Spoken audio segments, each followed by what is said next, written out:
አቧራ ያስነሳው የአቶ ማሞ ምህረቱ ሰሞነኛ ቃለ ምልልስ ስራ አጥናቸው በሚል ቅጽል የተለጠፈባቸው ማሞ እውን የኢትዮጵያን ማክሮ ኢኮኖሚክ ሪፎርም በመምራታቸው ተጸጽተዋል?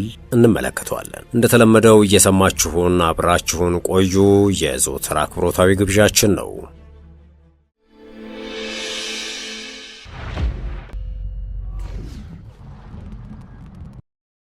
ቮክስ ዴቭ የተሰኘው በወጣቶች የተመሰረተ መሰረቱን ዩናይትድ ኪንግደም ያደረገ የኢኮኖሚ ሪሰርችን ለማበረታታት የተመሰረተ ድህረ ገጽ። ይህ ድህረ ገጽ ከጥቂት ሳምንታት በፊት የቀድሞውን ብሔራዊ ባንክ ገዥ ማሞ ምህረቱን ቃለ ምልልስ አድርጎላቸው ነበረ። በዚህ ቃለ ምልልስ ማሞ የሀገሪቱን ብሔራዊ ባንክ እየገዙ ያከናወኗቸው ግዙፍ የሪፎርም ስራዎች፣ የሰሜኑ ጦርነት፣ ኢትዮጵያ ያለባት የባህር በር አልባ እንቅፋቶች፣ የሚቀሩ እንደዚሁም ተሰሩ ያሏቸውን የምጣኔ ሀብትና ፋይናንስ ጉዳዮች በስፋት ዘርዝረው ነበር። ሆኖም ከሰሞኑ ማሞ የኢትዮጵያን ማክሮ ኢኮኖሚክ ሪፎርም በመምራታቸው ተጸጽተዋል የሚል መረጃ እየተናፈሰ ይገኛል። በሕግ ተመርቀው የኢትዮጵያን ማዕከላዊ ባንክ በመምራታቸው ብርቱ ተቃውሞ ሲደርስባቸው የነበሩት ወጣቱ ባለስልጣን አሁን ስራ አጥ ሆነዋል የሚል ትንታኔም ተሰምቷል። እውን የኢትዮጵያ ማክሮ ኢኮኖሚክ ሪፎርምን በመምራታቸው ተጸጽተዋል? አንዳንድ ዘገባዎች በተለይም የኢኮኖሚ ማሻሻያ ፕሮግራሙንና የኢንዱስትሪ ፓርኮችን እድገት አስመልክቶ በሰጡት ማብራሪያ አገሪቱ በከፍተኛ ወታደራዊና ፖለቲካዊ ጫና ውስጥ ሆና የብርን ዋጋ በገበያ እንዲወሰን ወይም ፍሎቲንግ ማድረግን ጨምሮ በአይኤምኤፍ የሚመሩ የለውጥ እርምጃዎችን ተግባራዊ ለማድረግ መገደዷም ያስከተለውን ተጽዕኖ በማንሳት የተሰማቸውን ጥልቅ ነጸብራቅና ጸጸትን ገልጸዋል። ይህ ውሳኔ በሀገር ውስጥ የታቀዱ የኢኮኖሚ ማሻሻያዎችን መሰረት ያደረገ ቢሆንም የጦርነቱ መዘዝ ግን አገሪቱ ለውጭ የገንዘብ ተቋማት እጅ እንድትሰጥ ያደረገ መሆኑን መናገራቸው ጠቁመዋል። የቀድሞ ገዥ በኢትዮጵያ ቀላል የማይባል የኢኮኖሚ መንገጫገጭ በዝቅተኛ ኢኮኖሚ ደረጃ ላይ በሚገኘው ከበድ ያለ የኑሮ ጫና አስከትሏል በሚል የሚተቸውን ሪፎርም በመምራታቸው ተጸጽቻለሁ ሲሉ አልተደመጡም። ማሞ እንኳን ሊጸጸቱም እንዲህ ሲሉ ይደመጣሉ። There was significant shortage of foreign currency. So if you are, a laser producer, for example, to be able to import accessory that's worth of $1,000, it will take you like 2 years. እኔ ወደ ኢትዮጵያ ብሔራዊ ባንክ ስሄድ ኢትዮጵያ በተመሰቃቀለ የፋይናንስ ፖሊሲ ውስጥ ስትዳክር ነበር።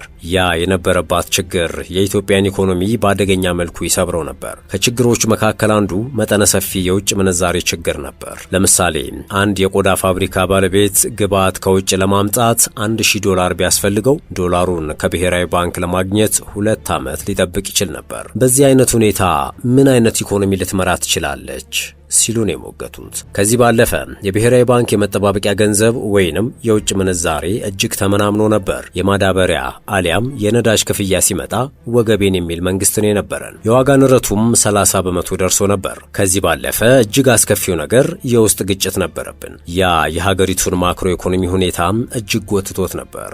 እንደ አቶ ማሞ ገለጻ ያ የሀገር ውስጥ ጦርነት ከአይኤምኤፍ ጋር የነበረውን የመንግስት የመደራደር አቅምን ክፉኛ እንዳዳከመውም ገልጸዋል። በሀገሪቱ የኢኮኖሚ ታሪክ ውስጥ ከፍተኛ የተሃድሶ እርምጃዎችን ሲመሩ የነበሩት ማሞ ምህረቱ በወቅቱ የነበረውን አጣዳፊ የኢኮኖሚ ውጥረት እንዲሁም ቀደም ሲል የነበረው በብድር ላይ የተመሰረተ የህዝብ መሰረተ ልማትና የእድገት ጉዞ የደረሰበትን ገደብ አንስተዋል። ጦርነቱ የሀገሪቱን ችግር ከድጡ ወደ ማጡ እንደከተተው ሞግተዋል። ሆኖም በቀጥታ ያደረግነው ስራ የራሳችንን ስትራቴጂ መንደፍ ነው። ስትራቴጂው እነዚህን የተጠቀሱና እጅግ በርካታ አጣዳፊ በእርሳቸው አገላለጽ አኪዩት የነበረውን ችግር የሚቀርፍ ነበር። ይህ ስትራቴጂ የአይኤምኤፍ ፕሮግራም ከመጀመሩ 1 ዓመት ተኩል በፊት ነው ብለዋል።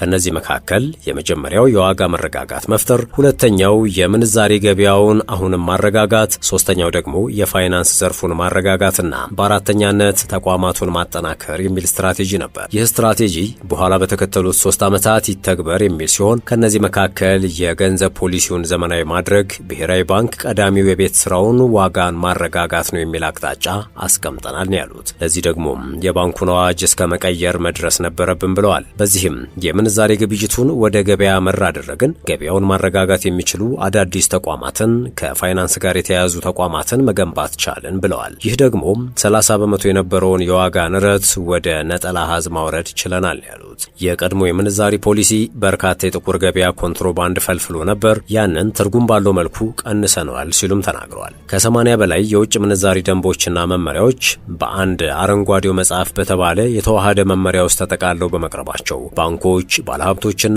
አስመጪዎች ደንቦቹን ለመረዳትና ለመተግበር ቀላል ሁኔታ መፈጠሩን ማሞ ምህረቱ ገልጸዋል።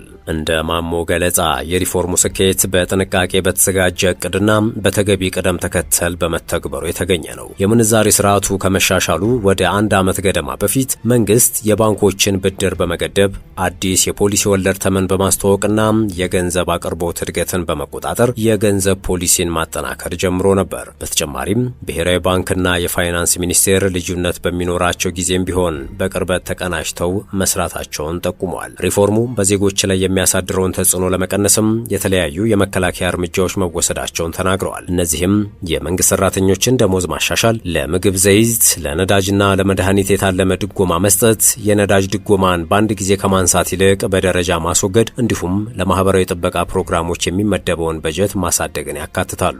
ማሞ እንደሚሉት ሪፎርሞቹ በአጭር ጊዜ አበረታች ውጤቶችን አስመዝግበዋል። በ2 ዓመታት ውስጥ የወጪ ንግድ ገቢ ወደ 10 ቢሊዮን የአሜሪካን ዶላር እንዲጠጋ መጠበቁን፣ የወርቅ ላኪ ገቢ ከ200 ሚሊዮን ዶላር ወደ 4 ቢሊዮን ዶላር ማደጉን፣ የዋጋ ንረት ወደ አንድ አሃዝ መመለሱንና የሀገሪቱ የውጭ ምንዛሪ ክምችት በ6 እጥፍ መጨመሩን ጠቅሰዋል። ማሞ ምህረቱ የሚያስተላልፉት ዋና መልእክት የተሳካ የኢኮኖሚ ሪፎርም የሚመሰረተው ትክክለኛ ፖሊሲ በመምረጥ ብቻ ሳይሆን ፖሊሲዎቹን በጥንቃቄ በቅንጅትና በተገቢው ቅደም ተከተል በመተግበር ላይ መሆኑንም ነው። እናስ ማሞ የተጸጸቱት በምን ጉዳይ ነው?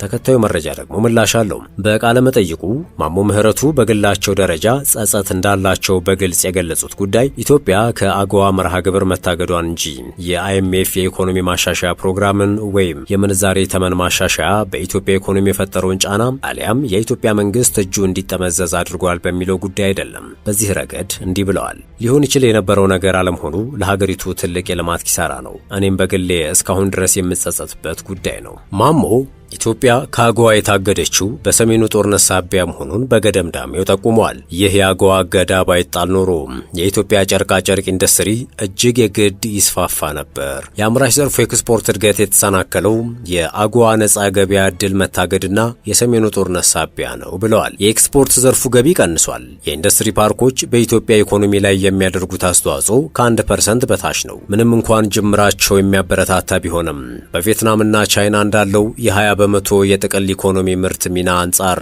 ገና ብዙ መስራት አለብን ሲሉም ተደምጠዋል። እርሳቸው በባንክ ገዥነት በነበሩበት ወቅት ግን ባህር በር አልባ የሆነች ኢትዮጵያ የሎጂስቲክስ ፈተና ዋናው ማነቆ ነበር ብለዋል። እናም የሎጂስቲክስ ወጪ፣ የወደብ ወጪ፣ ለትራንዚት የሚወስደው ጊዜ 96 በመቶ ምርቷን በጅቡቲ ለምታመላለሰው ኢትዮጵያ ዋነኛ እክል እንደነበረ ነው በቃለ ምልልሱ የጠቆሙት። The logistics challenge. As you know, Ethiopia is a landlocked country. And for much of our import and export, we depend on the port of Djibouti. So almost 96% of our bilateral trade goes through Djibouti.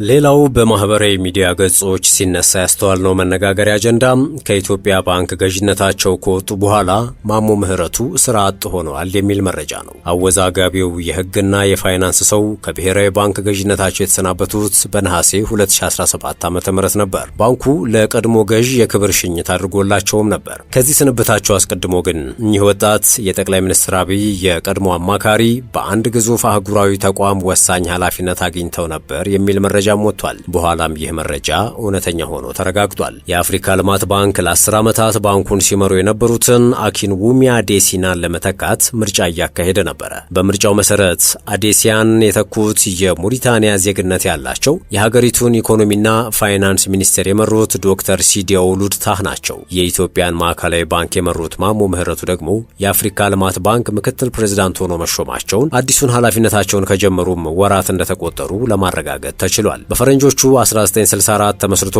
በ1967 ስራ የጀመረው ባንኩ በዚህ ሰዓት በአዳዲስ አመራሮች እየተመራ ይገኛል። በዚህ ሰዓትም የአህጉሪቷ ግዙፍ የባንክ ተቋም መቀመጫ በሆነችው ኮትዲቯር አቢጃን ይገኛሉ። እናም ማሞ ምህረቱ በዚህ ሰዓት ስራ አጥ ናቸው የሚለው መረጃ ያልተረጋገጠ መሆኑን ሰምተናል።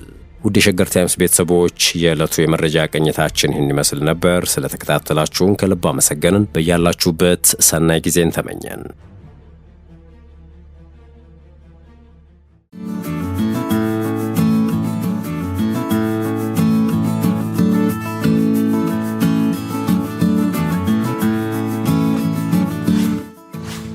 ሸገር ታይምስ ሚዲያን ሰብስክራይብ በማድረግና ደወሉን በመጫን ይከተሉን።